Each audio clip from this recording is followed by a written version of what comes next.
There's light outside also. Right? The sunlight is same. The reflected surface which makes a difference. Right? The Atma is one and like a sun. The reflected surface varies. For Atma it doesn't matter. Who is asking this question is the reflected surface. It has a question. From Atma's point of view, there is no question actually. This distinction between knowledge and memory, it is a bit confusing. Why is knowledge and memory is confusing? Like, I see the lamp at different times. You know. So what throws up that memory? Is it knowledge or is it something else? The memory is a recording of the event. Right? Yeah. Then there is image associated with that, name associated with that. Name and picture associated with that is recorded in the memory. It's like recording in the camera. Right? So where is that memory? Memory is, you can say, nervous system, you can say in the universe, any places, it doesn't matter. But not the self. Not the self. Okay. No, the self is the knower of that. Self sees the record and recognizes this. The intellect says this is a lamp. It gives a under. So intellect, self says, okay, I understand. Like, isn't that also a form of memory? No.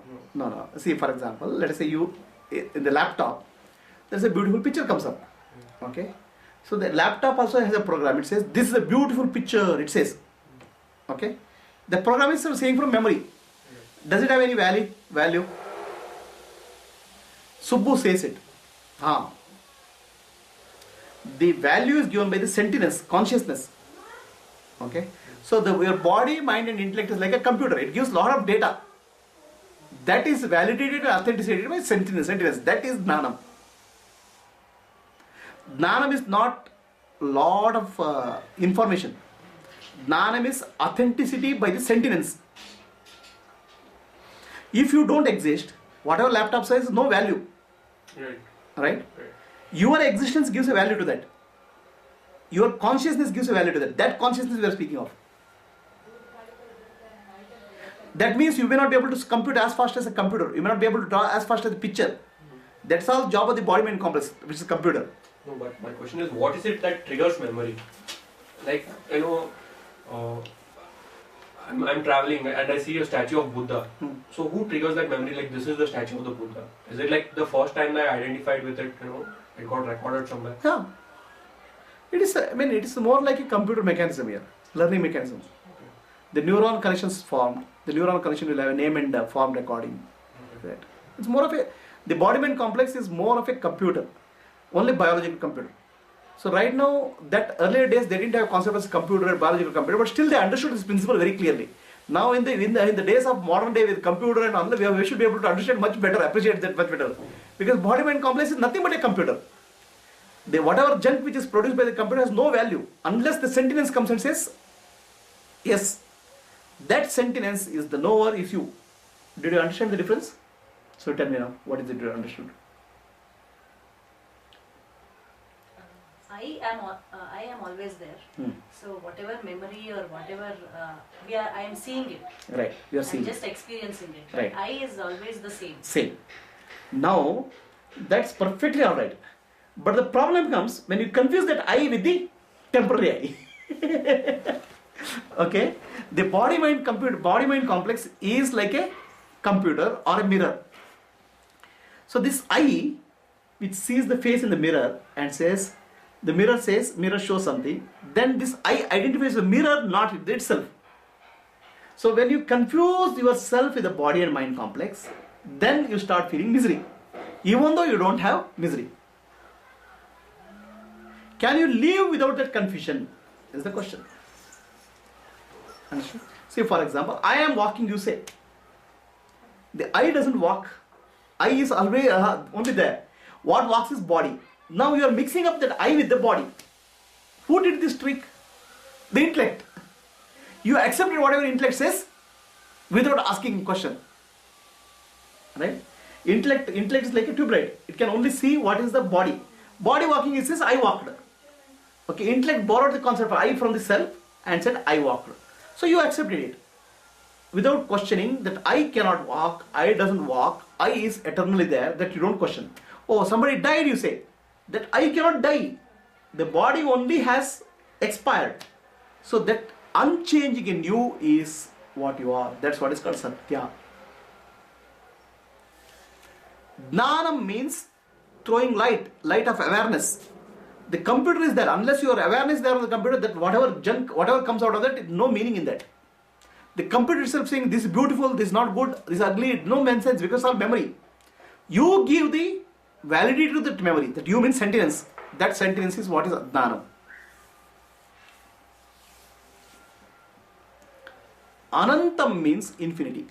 This I is infinite in time and infinite in space. How is that possible? I feel limited by the body, I feel limited by mind. That is because, so if somebody asks you, where is Atma? You say, Atma is here. Atma is not there here. Atma is not limited to this here. Your body is in the Atma. Okay. So a little bit go further. This whole big universe is there. There are stars and galaxies and planets are there. So infinite, so big, so infinite. Where is that? Tell me. Where is that? It's in the mind. Whatever you see is the infinite universe is in the mind. What you see, that light is entering through your eyes and falling in a space like this part, 1 inch space. Okay. Are you seeing the world? You have never seen the world. You are seeing only that 1 inch space, and that 1 inch space, all your experience of life is there. You have never seen anything physical. Only what you see is the light of that has entered, energy has entered, energy is converted to biological energy, and you are seeing the biological energy at this place, 1 inch square, you are seeing the whole universe. Where is the universe? The universe is in that 1 inch square area. And where is that 1 inch square area? It's in the mind. And where is the mind? Mind is in the Atma. Now everything looks ulta pulta to us. What is inside appears to be outside. So the universe is not real? What do you mean by that? Means, the physical, it is not real or what? It's all in the mind only, it's not real? No matter how hard you try, your MIL, FIL is real.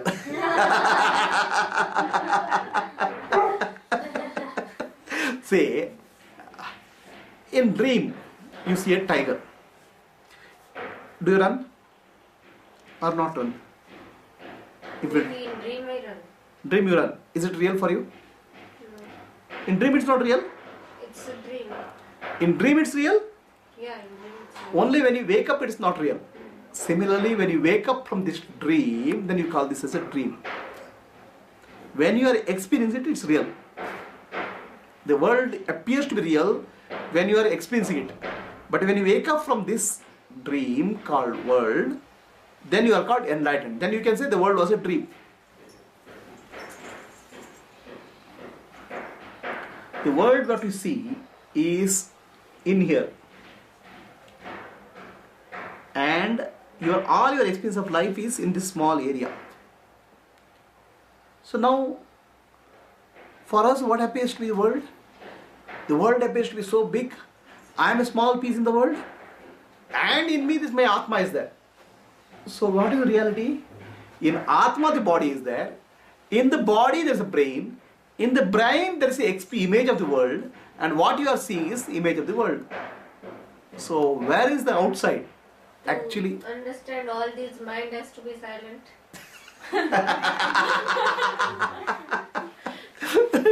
okay, to understand all this, mind has to be silent. So ask the people what they say. Let's ask. Ask what does Smita say? Tell ask. One by one ask. Where is Smita? So what she is, how to understand this? She is asking. What is the To answer? understand, we have to sit and listen to Guruji. To realize, mind is silent. okay. Subbu? Maybe. Maybe. Mind has to be tuned to the eye. Okay. So, Mamata? If the mind becomes silent, there's no question, there's nothing to understand. So to understand this one, you need a mind. Mind is the... Okay. Yeah, mind is the source through which we gain all this knowledge and feel that completeness in that I. Okay. So mind is the means, but after receiving this knowledge, mind becomes silent.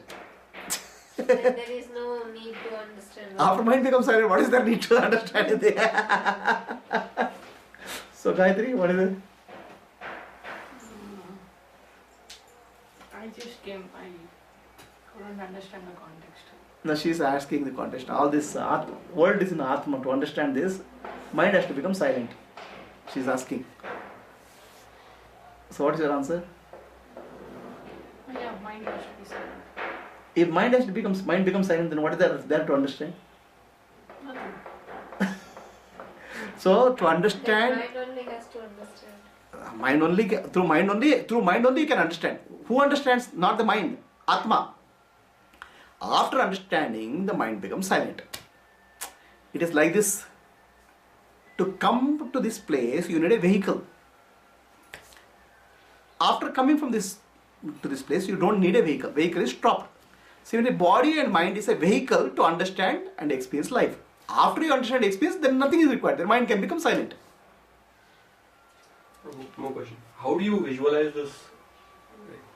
Atma contains the mind, mind contains the space. Like, you can't conceive of something subtler than space, right? Like, so how do you? How do you means who? I mean, intellect. How? See, the intellect requires a grosser model, right? So different people have different ways of understanding. If you ask my daughter, she'll make a sculpture and say, this is how the mind works. Okay, if you ask a poet, what is there? He'll write a poem. Okay, there's a Kannada poem. Okay, ಬಯಲು ಆಲದೊಳಗೋ ಆಲಯದೊಳಗೋ ಆಲಯವು ಬಯಲೊಳಗೋ ಏನೋ ಒಂದು ಹಾಡಿದದ್ದು ಈಗ, right? So the poet consists in different way. A musician consists in a businessman consists in a different way. Businessman will say the money is in the bank or bank is the money, like say like that.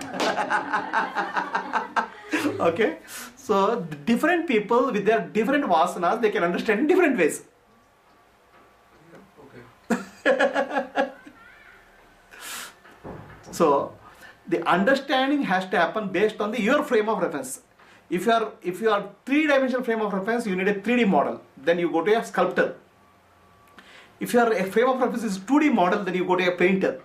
If your frame of reference is music, you go to a musician. If your frame of reference is a philosophy, then you go to a philosopher. Philosopher doesn't require any understanding. He just understands sharp logic will help him. Right? So what is your frame of reference? I don't know. I don't know. For me, it was very, very clear understanding. The intellectual understanding is very sharp enough. That's all is sufficient for me. For that intellect should be sharp. I don't. No, I'm saying my frame of reference. Okay. See, the minds are of different kind. Okay. There is a philosopher mind. Okay. The philosopher mind will require a proper logic and understanding and clarity. He would show him proof, put picture, and nothing will make sense. Here's a clarity, philosopher's mind. There's a devotee's mind, lover, bhakta. For him, we don't know philosophy is required. See, he will tell him Bhagavan is everything. Okay, finished. Bhagavan is everything. That's all over. Nothing else is there. Then there is a what you call as poet's mind. He understands the poetically. Like light is there, every droplet of water. Like that you'll understand. Right? So there's a painter's mind. He has a way of understanding the world. There is a sculptor's mind. Right? You go to any temples in India. The sculpture of the temple, if you go through it, that's actually deep philosophical thoughts. How the universe is constructed, how the universe is held, how the universe is, how enlightenment, everything is shown in sculptures. All human emotions, desires, anger, the universe, 7 levels of universe, everything is shown through a sculpture. So for him, that's more than sufficient. Question is, what is your frame of reference? What about my normal mind? All the varieties of yogas are there. Karma yoga, Jnana Then yoga. how to explain it? There is a karma yoga, there is a bhakti yoga, jnana yoga, kriya yoga. There are so many yogas also there. What? But like the moment you take out space, everything vanishes, right? Awareness doesn't vanish. Awareness throws light on the presence and absence of space. Awareness is the light. The light of awareness doesn't vanish. Who says nothing is there? That is awareness. Yeah. But when we say mind is subtler than space. Mind is subtler than space, okay? Yeah, but you make that statement only in waking or dreaming, right? When you see space. So, like, how to conceive of that containership? You know, on what basis are you making that statement? Mind is subtler than space. Whatever I'm experiencing in the world is nothing but in my mind space, no? Where I'm experiencing? Can the stone experience it? Where is that experience taking place? Okay, if you don't say mind, it's in my brain at least. Right? You call it brain. Call mind as a software brain. With a part of your brain is cut off, what is your experience of life? There's nothing, no space, nothing will happen, right? So then is it very complex? It's experience in the brain at least.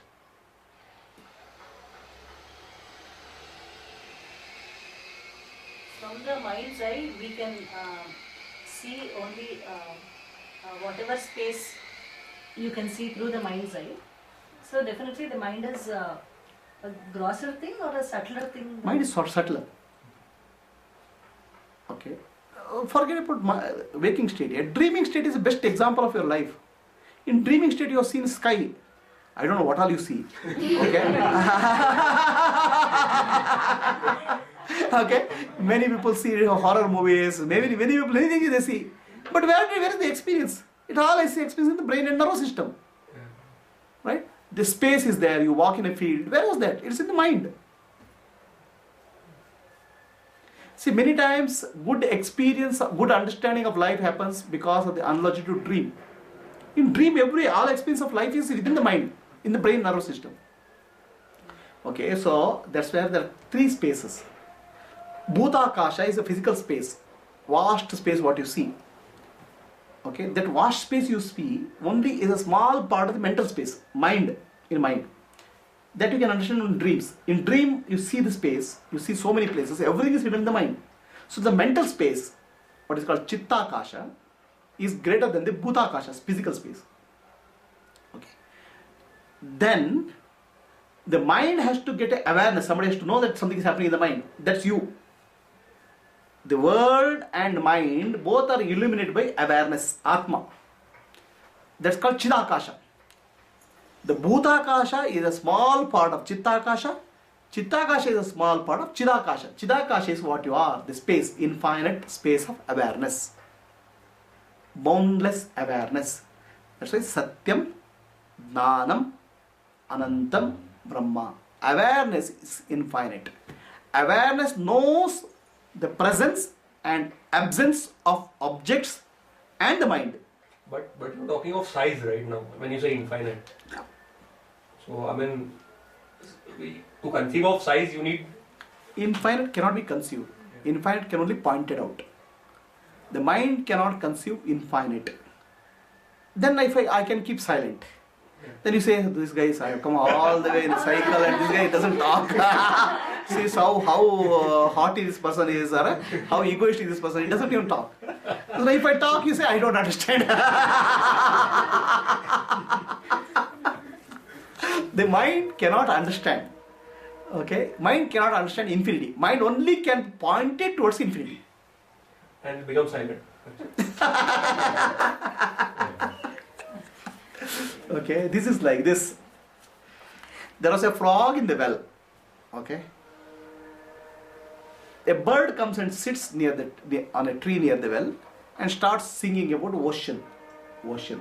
Infinite ocean. Okay, then frog asks, what is that ocean is about? Ocean is about all about water. Lot of water, water, water. Then frog asks, how much water? Lots. How much lots means the frog has hands. Is this lots? No. Is this lots? No. Is this lots? No. Is this more than this well? No, more than that. Then you are a cheat. There's nothing more than this well can exist. Mind cannot understand that infinity. Infinity is only symbol for the mind. Mind cannot understand infinity. Mind itself is huge. In mind, so many things are there. My friend got married actually long back. He told after marriage he realized how small his mind is. Okay. He says, my wife's mind is so vast. She knows all relatives by name and their relation and all those things she knows. And she knows, okay, the color and shades of shadows. I can't even name them. So I realized how small my mind is compared to my wife's mind. In my wife's mind, all relatives are there. In my mind, only my wife can remain. So like that, the mind itself is very large. That mind is containing all this universe, which is much larger, which appears to be very big. And that mind is there in the Atma, which is a small drop. And this drop is only analogy, explanation.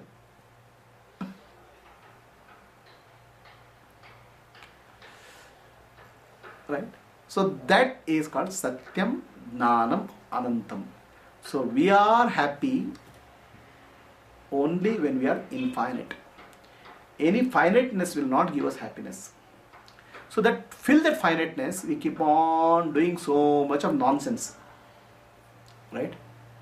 Keep on doing something, sell vada pav, sell t-shirt, get married, have children, okay, go to work, right? Chase away in-laws, do so many things to get that happiness and infinity. This is my space. Okay, in this my space called house, nobody should be there. Okay. But this is not your space, that's a Bhutakasha, physical space. Your space is mental space. Okay, your space is not a mental space, your space is Chidakasha, infinite. That's everything in the world, infinities can be stored there. There's not one MIL and FIL. Infinite MIL and FIL can be stored there.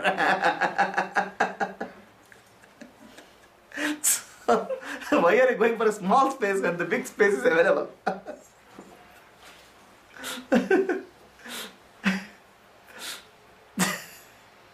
What? Any doubts?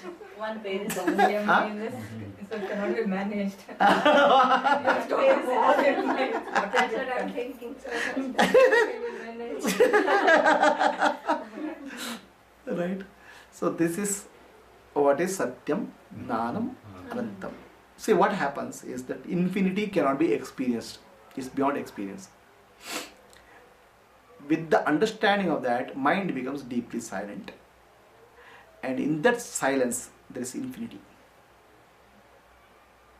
Because only finite can be experienced and understood.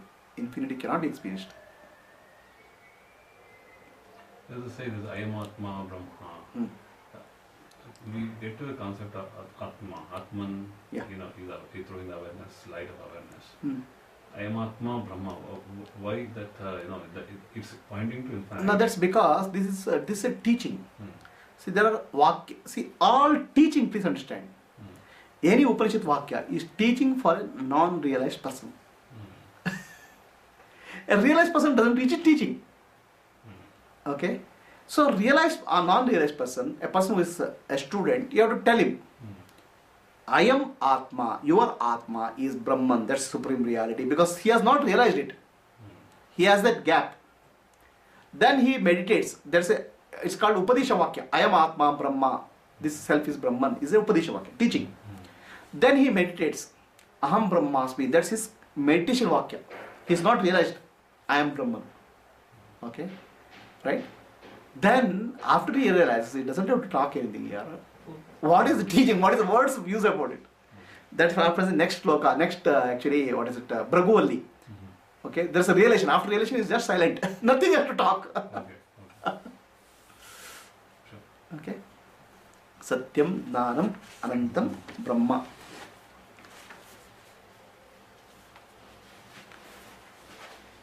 Yo Veda Nihitam Guhayam Parame Vyomam.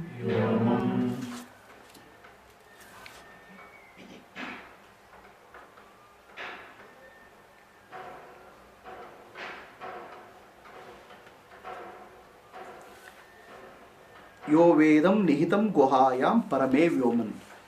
You have to realize this Brahman, you have to realize this God in the supreme space, Parama Vyomam. Vyomam means space. Parame Vyoman, the supreme space. Nihitam Guhayam, in the cave of your consciousness. Okay. There is an ocean. At the surface level of the ocean, there is a big waves. As you start getting deeper into the ocean, what do you see? There is fish, there is a shark. As you go deeper, what do you see? There are diamonds and jewels in the deep ocean floor. So you dive deep, you start getting something which is different from the surface. Same thing happens in your consciousness. At the surface level of consciousness, you see the world. At the surface level of your consciousness, you see the people, relatives, friends. Sounds very mouth-watering. Huh? Sounds very mouth-watering. No marriable girl, huh? In the surface level of water. You see so many things. Okay? Very, very different types of waves and ship and all you see. Surface level of your existence, consciousness, you see their relatives, friends, everything you see. Go a little bit deeper in your consciousness. What do you see? In the ocean you see shark, fish. In your consciousness, if you go deeper, what do you see?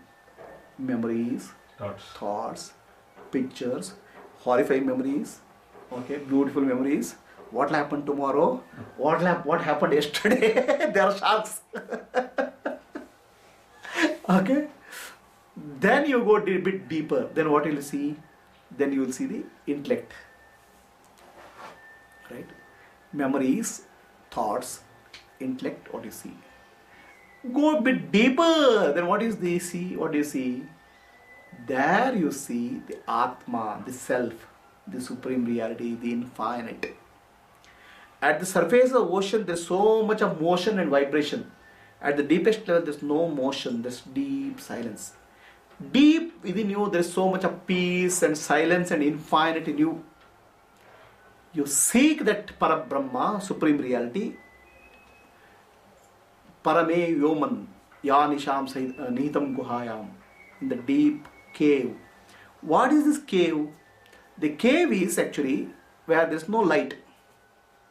Okay? Where there is darkness. Intellect is the cave. Intellect has darkness. Intellect I compare to the tube light. Tube light, when it gets electricity, it throws light. But there is a darkness in the tube light. Tube light can never see the electricity. Okay? So I can say there is a darkness in tube light.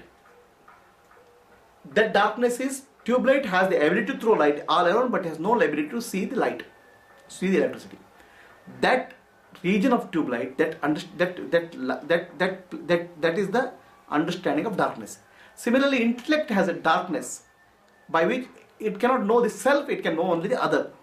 So in that darkness, the self is hidden. Okay? Why the self is hidden in that such a secret place? So God created the universe. He created all living beings, animals. Everybody is happy with each other and everybody is doing their job. Then He created a human being. He wanted somebody to appreciate all these things. What is creation, right? A painter, once he does the painting, he wants somebody to, spectators, people to appreciate that art. Now He created human beings to appreciate it. Unfortunately, the painter puts the art for exhibition and all guys are critics only. You used red paint here, why you used pink paint here, why you don't white color. Everybody criticizes, nobody is appreciating art. So God also, the universe is so beautifully created. Everybody is criticizing, human beings criticize. Why did you give me so much life only? Okay, I should have become healthier. I should have been more living long. I should have longer strength. I need more money. It's only complaints about creation, no complaints about appreciation. Okay, they go every day. Earlier days they had a direct hotline to God. Okay, every day, 24 hours it keeps on ringing, and every day is a complaint about the creation. All right, why this FIL? Why not MIL? That MIL is peaceful. Why my MIL is disturbed? So we have complaints all time. Why? Okay. Why it happens to me? You didn't ask the question when you are happy. You are asking why something happens to me. So keep on complaining. This is the God's appreciation. That's phone call was called appreciation. This thing. What is that? Appreciation call. It became a criticism call. Everybody is criticizing God. Why such a defective creation? Then God got fed up. Okay, he decided enough is enough. He wanted to find out some solution. He asked all these advisors what to do with these human beings. Every day they have complained. Nobody bothers about what has been given to them. They have been given a beautiful body, good eyesight, good hearing, good health. Okay, everything has been given. Whatever good I know, I have given. Still they have a complaint. What to do? Then the advisor said, you go and escape from these people. Okay, so God actually then finds a place in the ocean. That's why you see Narayana resting in the ocean, away from all the places. You think all these pictures are made just like that, huh? Okay, away from all the places, sleeping on serpent, so that people are scared if they come, serpent is there. So, but our people are very smart. They created a ship and they go there, complain again. Now he escapes deep into the bottom of the ocean. So then a submarine is made. Okay, then of course in this place there are no one on earth. They will live. He went into the moon actually, right? So moon, you can see the picture there actually. It's a God sitting there. So then God went to the moon. Then ultimately somebody found a solution also. Rocket, go there and again complain. So then there's no place for the God. Horrible place. Everywhere in creation, nowhere in creation he can escape. Then he decided, then he got a very significant advice. Go and hide in the heart of human beings. From that day onwards, he is very peaceful until I started leaking out the secret. Now you have the ability. Now God has to run out from that place also. Now you have a complaint. Oh God, why did you make me like this? Earlier you were blaming God from sitting somewhere. Now you say, oh God, why did you make me like this? Like just scratching the hand. Scratching the hand. So, in the cave of the heart, that means in the ignorance of the intellect, God is hidden. The Chaitanya is hidden. The supreme reality is hidden. Any questions? Gayatri? No. After all the complaint, now one big complaint. Why didn't you make enlightened? Make me enlightened. So, this is the teaching of this Upanishad. We'll take up the next sloka in the next class. What is the time? 12. 12 o'clock. So when actually God is there, the same God is there in everyone. Why each person is so different? Okay, I'll take. The sunlight is there, right? The sunlight reflects on different surfaces. On the ocean it reflects. On the lake it reflects. On the stone it reflects. On the mirror it reflects. So, what is the difference? The source, The source is same. I mean, the object on which. The surface of the object is different. Same God reflects in donkey, animal, monkey, you, and a saint. The quality of the mind, the reflecting surface is the difference. The difference is not in the source. The difference is in the amount of reflection. Right? So this evolution of life is we can make ourselves a better reflector of divine light. That's what spiritual journey is about. That's what real life is about. That's what life journey is about. All our life we keep on polishing our husband or wife or child to become better person. You have to polish our mind, make it better so that it becomes a better reflector of divine light. That's why Christ said, the kingdom of God is in your heart, he said. Right? So the kingdom of God is in our heart. To recognize that is a real journey of life. What is the purpose of life? Is that only. So we recognize the kingdom of God in our heart and we become body and mind as an instrument of the divine. The servant of the divine. Now we have become servant of money, servant of name, servant of vada pav, servant of a wife, servant of husband, servant of name, servant of fame. From that, by becoming real servant of the divine, body-mind complex is used for divine work. That is the journey of life. Any question? We are asking God. He is not listening. The complaints never end actually. What are you asking? To make this body-mind complex a divine instrument. Who made it is the otherwise? Hmm? Who made the otherwise?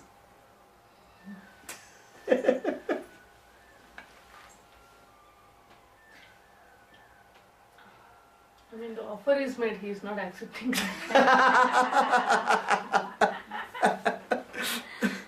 Okay. So we'll meditate for some time.